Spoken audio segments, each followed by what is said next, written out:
காலை வேளையில ஸ்தோத்திரங்களை ஏறெடுக்கிறேன். விசேஷமா இன்றைக்கு நாம் கூடி வந்த அந்த முகாந்திரம் என்னவென்றால் இயேசுவின் சிலுவை பாடுகள் தியானம் குறித்து நாம் இன்றைக்கு இயேசுவின் நாமத்தில் இந்த காலை வேளையில நீங்க ஒவ்வொரு இங்கே கூடி வந்திருக்கிற பிள்ளைகளும் விசேஷமா வீடுகளில் கூடி வந்திருக்கிற ஒவ்வொரு பிள்ளைகளுக்கு இயேசு கிறிஸ்து நாமத்தை வாழ்த்து சொல்லுகிறேன்.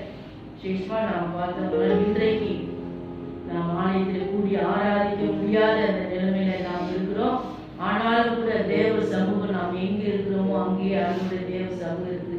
எங்கே என் நாமத்தினாலே 1-2 பேர் கூடுதல் அவர் மத்தியிலே இருப்பேன் என்று சொன்ன தேவன் தாமே நம் மத்தியிலே கடந்து வந்திருக்கிறார். அல்லேலூயா, அல்லேலூயா. கர்த்தர் நாமத்துக்கு மகிமை உண்டாவதாக. இன்றைக்கு இயேசுவின் சிலுவை பாடல் தியானம் செய்ய வந்திருக்கிற நாம் புனித வெள்ளி நல்ல வெள்ளி என்று சொல்லிக் கொள்கிற நாம் உண்மையிலே நமக்கு மாத்திரமல்ல உலக ஜனங்கள் எல்லாருக்குமே இந்த நல்ல நாள் மகத்துவமான நாள் என்று நாம் அறிந்து கொள்ள வேண்டும். ஏனென்றால் நம்முடைய பாடுகளை, நம்முடைய மீறுதலை, நம்முடைய அக்கிரமங்கள் எல்லாவற்றையும் சிலுவையில் சுமந்து இன்றைக்கு அவர் வெற்றி சிறந்த நாள். அல்லேலூயா. கர்த்தர் நாமத்துக்கு மகிமை உண்டாவதாக. அந்த நாளை நாம் நினைவு கூறும்படி நாம் இங்கே வந்திருக்கிறோம். விசேஷமா நாம் ஒவ்வொருக்கும் இன்றைக்கு நாம் சிலுவை தரிசனத்தை நாம் கண்களுக்கு முன்பாக கொண்டு வந்து அவரை நிறுத்தி நாம் நோக்கி நாம் பார்க்க வேண்டும்.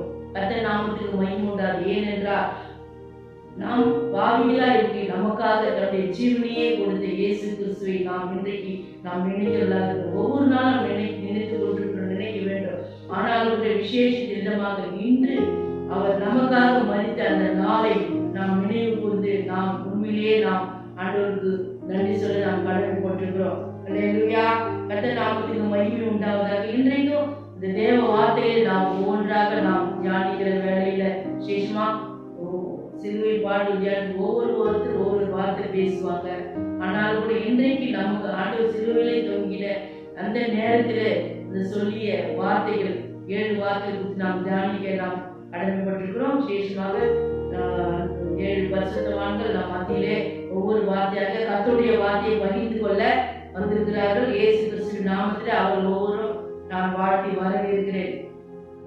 முதலாவது வார்த்தையாக பிரேமா, 2வது வார்த்தையாக சைமன் ராஜ், 3வது வார்த்தையாக ஜானி பிரதர், 4வது வார்த்தையாக பிரதர் நாத்தான்வேல், 5வது வார்த்தையாக சிஸ்டர் ரெபேக்கா இமானுவேல், 6வது வார்த்தையாக பிரதர் பால்ராஜ், 7வது வார்த்தை ஐயா லூக்கா அவர்கள் நம் மத்தியிலே கர்த்தருடைய வார்த்தையை பகிர்ந்து கொள்வார்கள்.